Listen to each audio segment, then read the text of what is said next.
power over Ethernet. So hopefully everyone knows what power over Ethernet is. If you don't, we're going to cover it real quick, one slide on it because it's part of the blueprint. But again, the question is, why is this a thing? Like, what's the impact? Why do you need power over Ethernet? IP telephone, nice. I like it, Barack. Thank you. Right. So Wi-Fi, nice. Access point. That's a good one. Those are the two use cases I use. That's great. Camera. Yeah, ooh, nice. I didn't have that one. Nice. And then Peter says, power devices from the switch helps power cycle devices when you aren't sitting in front of it. IP LED light bulb is another one. IoT. Look at this. Yeah. I like it. So access switches provide power to end devices, right? That's the key. Access switches provide power to end devices in whatever fashion. There's different wattages. These are some that I had, 15.4 wattages or 30 wattages. They depend on the devices. Nazir just said wall speakers as well, another option there. And I had these two devices for the time being, wireless access points, VoIP phones. Again, LED lights are another one, cameras, IoT devices, clocks, speakers. I'm just reading chat now. Oh yeah, the power wattage is now 60 watts with UPoE. So those wattages have to be updated, obviously. That's great, Mohammed. Thank you. All right. And what's the reason? What's the business reason that they need this? Why it's here, which I already kind of led with, right? And the implication here is all these devices need power, and without PoE, they still need power, right? I'm going to decline that. So they still need power.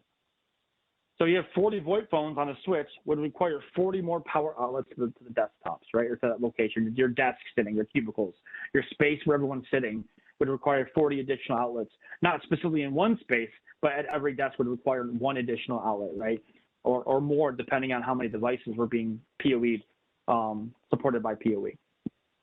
Hopefully that makes sense, right? Hussein saying simpler cabling and design as well. Nice. I like that. That's a great use case. All right. Yeah. And those are the 802.3 standards, IEEE. Go ahead.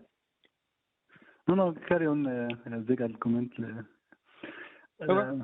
If you're done, yeah. I was going to say that also as a design, maybe from design consideration perspective, I remember especially the old days, some of these access switches was able to support a specific number of power over Ethernet per switch, because they have like also limited resource and power, and then you need to plan it how to distribute the IP or IP phone between the switches. You don't put one of the switches 48 ports or the IP phone, while the other switches are mainly for maybe connecting like the other network plug. So also when it comes to this small aspect of designing your campus network, you need also to consider putting the right power and maybe not draining a lot of power from different switches. So all this makes a difference. Good job, Mohammed. That's great stuff, man. Yeah. All right, wake on land. Hopefully I spelled it right. When I was going through this, I did wake on land, not land. I don't know why. So, but wake on land, right? Again, I'm going to ask again, why would we need something like this? Does anyone know what this is and know why you would need something like this? It's okay if you don't know it. I'll tell you real quick what it is, right? High level. I'm just waiting a minute to see if anyone puts in chat. Access remote devices. William, thank you. That's awesome. Right? That's a perfect use case. So this is a hardware, software features or multiple features to wake up what I put in air quotes sleeping systems, right? They're sleeping, but really they're not sleeping. They're shut down. These systems are actually shut down. They're offline from a system perspective. But what really is happening is there's a magic packet, right? They actually call it a magic packet. The NIC on the system that's shut down is still powered. It's still able to receive information, and it's still able to listen for this magic packet, right? So this magic packet, this wake on land packet, is going to get sent out. These systems are listening for it. The NIC itself is listening for it, and that NIC is then can tell the computer to turn back on, or that device to turn back on, and then someone can do something on that device. This is a UDP packet, right? Just so you know, it's a UDP-based packet. All right, so a couple things in chat. Arnold asked a question about power over Ethernet. We're going to have to get into that. I don't have the specifics on that here, but we could do some sort of chart to show that.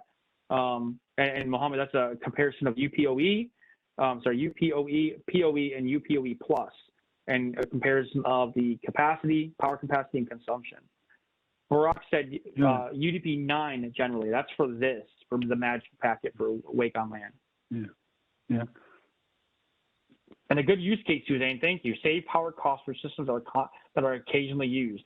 So an organization, a business could bring devices down and then bring them up when they are needed. So that's a great use case too. And this is so if you are trying to do Wake on Land from another remote network, you need to enable directed broadcast, right? It's similar to like DHCP and needing to enable like a DHCP relay. Oh, yeah, exactly. Is that what you're talking about, Brock? Don't forget to configure the port forwarding on your router. Yeah. Is this what you're talking about? I think that might be it. Maybe I'm wrong. Maybe it's actually port forwarding. All right, I already asked this question. Why would this be something you would want to do, right? And we all talked about that. All right, Brock, sorry. Don't forget to configure the port forwarding on your router. Understand now. I think I understand it. All right.